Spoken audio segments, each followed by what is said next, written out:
This is episode 148 of Teacher Approved. You're listening to Teacher Approved, the podcast helping educators elevate what matters and simplify the rest. I'm Heidi. And I'm Emily. We're the creators behind Second Story Window, where we give research-based and teacher-approved strategies that make teaching less stressful and more effective. You can check out the show notes and resources from each episode at secondstorywindow.net. We're so glad you're tuning in today. Let's get to the show.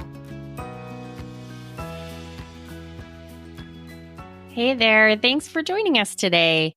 In today's episode, we've got some simple ways to affirm students at the start of the year and a teacher-approved tip for making it easy to connect with your students.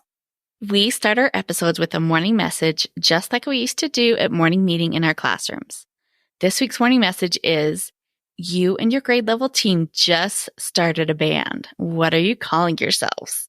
Emily, what is your new band name? Well, I think our band name could be the Paper Jams. I like that. It works on 2 levels. So funny. What would yours be, Heidi? Maybe the Common Assessments. Our teacher-approved Facebook group had a lot of fun with this one. Arlene's team would be the Data Divers. Can I be an honorary member since I used to be on Arlene's team? You'll have to ask Arlene. She's the band leader. Tammy says her team is already called the Dream Team, and I think I might be jealous. That's a good name. Yeah, that is a good one. Tracy says the Fidelity Felons. I'm not sure if that's because they're sick of fidelity or so good at it, it should be a felony. Colleen said her team had a second grade rocks theme one year and all the teachers got rock star names. Her teammate was Vance Halen and she was Barn Jovi. Tim says that with the increase of scripted curricula, he's going with Talking Heads.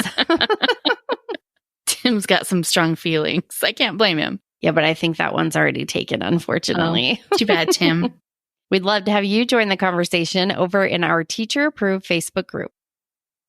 As you're starting your plans for the first few weeks of school, keep in mind your ATTABOY goals. ATTABOY stands for affirming, training, teaching, and assessing at the beginning of the year. Now, if you're new here, welcome. Hi, we're so glad you've joined us. But if you've listened to this podcast before, you might guess that our favorite ATTABOY goal is training. We can't get enough of procedures and expectations and routines and systems. Oh, all that beautiful, fun stuff. Well, at least we think it's fun. But actually, our favorite ATTABOY goal, the one we would say is the most important at back to school, is affirming. We define affirming as all of the work that we do to create a space that is safe and welcoming and nurtures a feeling of community. One of the reasons we love procedures the way we do is because of how much they support our goals of affirming. A classroom that is safe and welcoming is also a classroom that's predictable and structured. Procedures and routines create the foundation of a nurturing classroom. Back in episode 87, we shared the 4 main ways to affirm students. And they are, first, recognizing students as individuals. Next, building a positive class identity. Third is making connections among class members. And last is to extend your class community beyond your classroom. Those are very broad categories, and there are many different ways to incorporate them into your first week of school plans. We shared some suggestions in episode 87, but today we've got a whole new list of practical takeaways. Because practical takeaways are the best. Burr, burr, burr, burr. I need to work on my air horn. Oh, this is a nice try, though. Let's kick things off with suggestions of ways to recognize your students as individuals. Heidi, what do you got?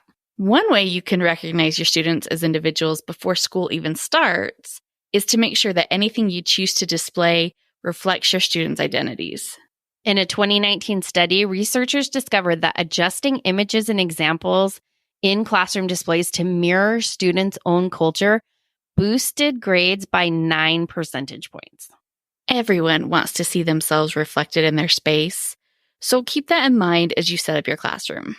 Another way to make sure your class decor is inclusive is to let your students help make your displays.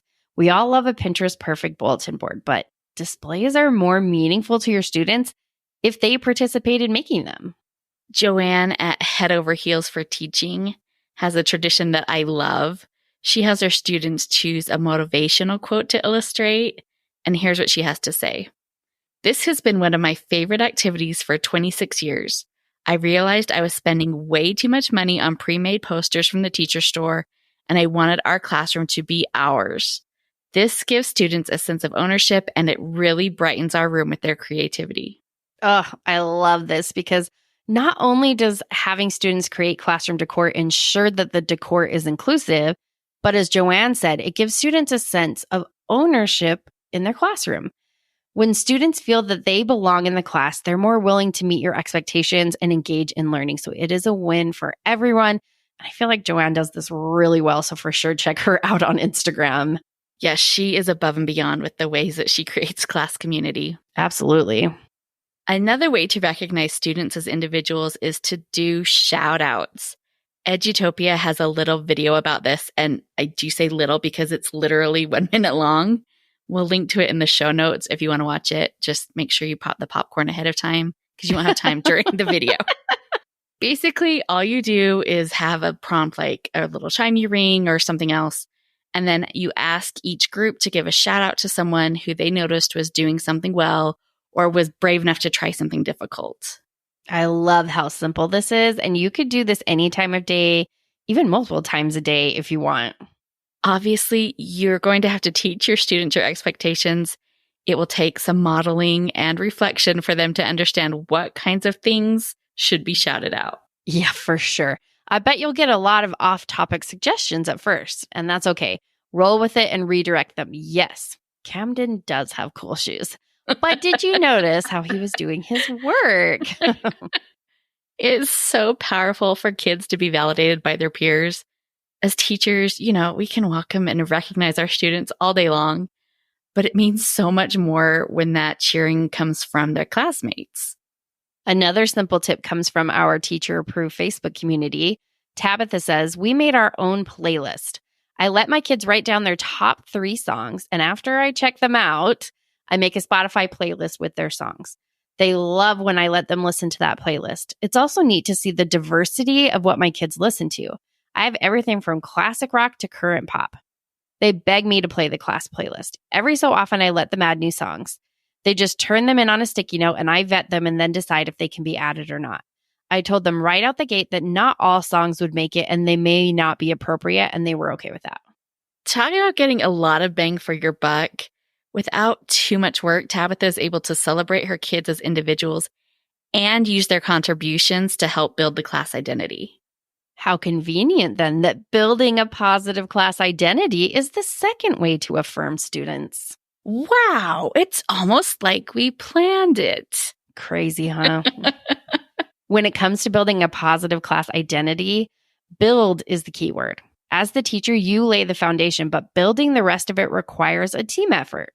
One way we can build that identity is by giving students responsibility in the class, and the easiest way to give responsibility is to assign class jobs. There are so many ways to manage class jobs. When you see what another teacher is doing, it's tempting to assume that you should be doing the same thing. But the truth is, you should do whatever works for you. The kids will still get the benefits of handling responsibilities no matter how you set it up. Of course, one of the biggest ways to impact class identity is with a daily morning meeting. Oh, we love morning meeting around here. So much. It's so good. It checks every box for building class community. Kids are welcomed and recognized as individuals. They practice communicating respectfully, and the whole group participates in a shared activity. The only downside to morning meeting is the time that it takes. Yeah, time pressure is real. Only 140 or so math lessons stand between you and end of year testing. And this is one of the pushbacks we hear most often of why people can't do morning meeting. They think they just do not have the time. But when that pressure starts to creep in, remind yourself that creating a positive class community isn't just about the kids feeling good. It has a direct impact on learning. When students feel accepted and included, it improves their academic performance. That's because kids who feel valued are willing to keep trying when things get hard. They learn to see themselves as capable and are more willing to contribute to the classroom. If you're on the fence about morning meeting, try to reframe it as a time investment instead of a time commitment. Helping students feel that they're valued members of the class means they're more willing to participate and put effort into their work, which leads to greater achievement. Hey there, teacher friend. Do you have a question or concern that could use a teacher-proof solution? We'd love to help you out by answering your question here on the podcast. You can submit your questions to hello@secondstorywindow.net and put podcast question in your subject line. Can't wait to hear what's on your mind. After recognizing students as individuals and building a positive class identity, the third way to affirm students is to make connections among class members. Tell us more about this, Emily. At the start of the year, that means get to know you activities, right? You can do this formally with activities like Find Someone Who or Would You Rather. And both of those activities have the bonus of letting kids stand up and move, which is always welcome at the start of the year. Mm-hmm. With Find Someone Who, they can kind of mingle around the space a bit. With Would You Rather, you can assign different sides of the room for each option and then have kids move to the side they prefer. You can extend that idea into 4 corners. Instead of 2 options, assign each corner of the room a different option. You could do favorite ice cream flavors and have a corner for chocolate, vanilla, peanut butter, and strawberry. Then the kids move to the corner that matches their preference. And just so that no one is left out, you might want to have one of the corners or maybe the center of the room be designated as a space for, I don't like any of those options. Because you know there will be plenty of kids who say that. And you will hear about it if you don't have a choice for them. Go Noodle has a bunch of fun. Are you more like videos if you want a similar move around the room activity already done for you? These type of games are great for making connections because they show kids how much they have in common with each other. Besides that type of formal get-to-know-you game, you could do a team-building activity where the students are working toward a goal. But the real goal is the friends we make along the way. Of course it is. Just be really certain that the task you're assigning is one that your students can successfully manage at the start of the year. Yes, we want to promote a growth mindset that says that mistakes are okay. But we don't want anyone getting the idea that they have failed on the third day of school. Oh, for sure. The anxiety is high those first few days. Aim for an activity that is challenging but doable for the age you teach. Then as kids work together to rescue a gummy worm or build a spaghetti noodle tower, they're learning to relate to each other. If you don't want a full problem-solving activity, just playing games together is a great way for students to get acquainted with each other and with you. You could play back-to-school bingo or sing a silly song or even learn a new math game. There are a lot of digital options as well. Your students could create their own All About Me quizzes on Kahoot or make a school scavenger hunt on the Goose Chase app. How fun would it be to have groups go on a photo scavenger hunt around the school? Especially because we want to extend our class community beyond the classroom. So helping students get familiar with the school is a great way to do that. You also may want to invite some of the school staff to come introduce themselves to your class and explain what they do to help the school. Kids have no idea how much work goes on behind the scenes to make their school day possible. Knowing what the adults in the building are doing to help them can motivate them to, be grateful and say thank you. And hopefully to make fewer messes. Yeah, hopefully. A kindness challenge is also a great way to bridge the class and the community. You could set a class goal of doing 500 acts of kindness in a month, or you could challenge each student to do an act of kindness each day. Well, kindness is its own reward. You can increase the benefit to your class by having some kind of visual way to track their progress. That way, students can see how their individual acts are contributing toward a larger goal. One way to do this is by posting a big chart with empty boxes and having students write their names in a box for each act of kindness that they do. I've also seen kindness chains where students add a link to the chain for each kind act they do. With the whole class working on it, I bet those chains get pretty long. Partnering with another class is a great way to reach out beyond your class walls. This is especially meaningful if you can partner with a class in a different grade level. My second graders had fifth grade buddies for a lot of years, mostly because my friend Angela taught fifth grade, and it was fun for us to partner up our classes. But the kids really loved it. We met up for the last 20 minutes on Fridays. And when we first started, I would have the fifth graders help my second graders read. But I eventually switched to math games. And that was even better because, as it turns out, fifth graders can also use the review of second grade math skills. There are so many fun back-to-school ideas you could choose to do. But while the options are limitless, your time is not. So we want to make sure that what we choose to do in the first days of school is laying the foundation for a successful year. To guide your decisions, round up ideas for how to meet the goal of affirming your students at the start of the year. Look for activities that will help you recognize students as individuals, build a positive class identity, make connections among class members, and also extend your class community beyond your classroom. We know you're on your way to having your best year yet. We would love to hear all about your favorite back-to-school activities. Come join the conversation in our teacher-approved Facebook group. Now let's talk about this week's teacher-approved tip. Each week, we leave you with a small actionable tip that you can apply in your classroom today. This week's teacher-approved tip is make it easy to have positive contact. What can you tell us about this, Heidi? Since we are talking about ways to affirm students, one of the best ways to recognize students as individuals is to make personal connections. But you know how it goes. In the hectic flow of a school day, it is really hard to have any one-on-one time with your students, especially any of your students who aren't needing a lot of support from you. One way to make sure that that contact is happening is to send positive notes. And now, if you are like me, that was often on my to-do list, but was frequently the first thing I skipped. I knew it was important, but when faced with so many other tasks, it was easy to just push it to the next day, and then the next day, and, then it's next year. If this task seems valuable, we want to make it easy to do the right thing. One way to do that is to prepare ahead of time. If your goal is to send a positive note to each student each month, you could print slips of papers with the kids' names already on them. Then each day you grab the top one off the stack and jot a quick note, and you are ready to go. If you really want to be on top of it, you could print the whole year at once. That way you're not going to fall behind because you need to print more. Yeah. The more barriers we can eliminate ahead of time, the more likely you are to be successful. You also might want to print a few blank ones because there will be new students coming during the year. Or if you don't want to have printed notes, grab a pack of Post-it notes and count out a stack for each month. Then go through and write each student's name on a Post-it. That might be more work up front, but Post-its are so handy for just adding to take-home folders. Another thing that can help is to create a bank of general nice things to say. I used to get hung up trying to find something personal to say to each student. And it is important to be able to say, I noticed how you were a good friend to Easton when he got hurt on the playground today.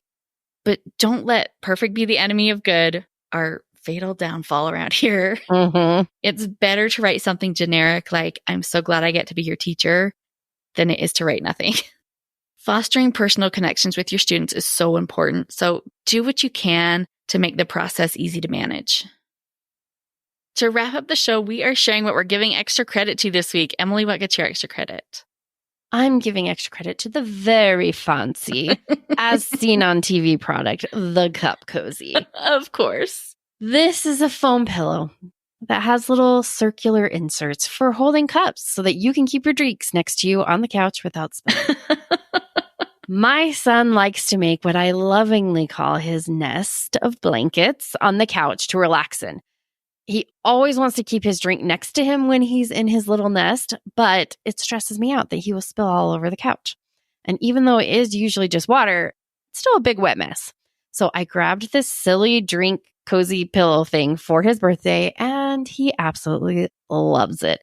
He's like, this is the best gift. After he was all done with all the presents and everybody went home, he was like, got that one out first and was like, this is going to be so great. And it is actually very well made and could be handy for anyone who wants to keep a drink or a snack or remote handy next to you on the couch. So it is the exact kind of ridiculous, in my opinion. And I actually think Target is making a knockoff of this that's like in the dollar spot right now, but I haven't seen it. And I don't know if it is comparable, but maybe if you want something extra cheap, check your dollar spot. Yeah, that one really did seem sturdy, and he was very tickled with it. That boy, he's so cute. Okay, what are you giving extra credit to, Heidi? Well, speaking of that silly boy and his birthday presents, my extra credit goes to Smart Games. If you're not familiar, they make games that focus on problem solving and strategy. And they do have multiplayer games, like the kind that you could play as a family. But the thing I really love are their single player games. We have used some of them for years with our preschoolers, and they were very popular with the kids. One that I loved that we would, of course, get out in the spring was a little wooden bunny in a box. And then the kids have picture cards, and the goal is to stack the pieces to match the picture. It starts off pretty straightforward, but the challenges get increasingly complicated. I love that all of their pieces are really well made and fun to play with. Like they have one that's the 3 little piggies, and it's got just the cutest little piggies and a wolf, and of course the little 3 houses. It's so cute. And I shouldn't have looked at their website, because even though I'm not teaching preschool at the moment, they have this new one. It's just like this little wooden tree with these circle cutouts, so you clip these little colorful birds in. Oh, so cute. You need to adopt somebody's preschool class. But I did buy a gift for the birthday boy the other day, and I got him, because he's not in preschool, a game called Tower Stacks, where it gives you a bunch of tower pieces that you have to arrange to build castles to match the pictures. It looks really fun, so hopefully it'll keep him busy for a while once he's done with his water holding pillow. He can probably use both at the same time. These games are kind of pricey, but I think they could be so fun to add to your Inside Recess games bin, because even if they are single player, I could see kids working together to try and figure out these challenges. Oh, for sure. Maybe see if you got any parents who are willing to donate if you put this on your wish list. I think it would be a lot of fun. Yeah. That's it for today's episode. Remember to round up some practical ideas for affirming your kids at the start of the school year. And don't forget today's teacher-approved tip. Make it easy to have positive contact. We hope you enjoyed this episode of Teacher Approved. I'm Heidi. And I'm Emily. Thank you for listening. Be sure to follow or subscribe in your podcast apps so that you never miss an episode. You can connect with us and other teachers in the Teacher Approved Facebook group. We'll see you here next week. Bye for now. Bye.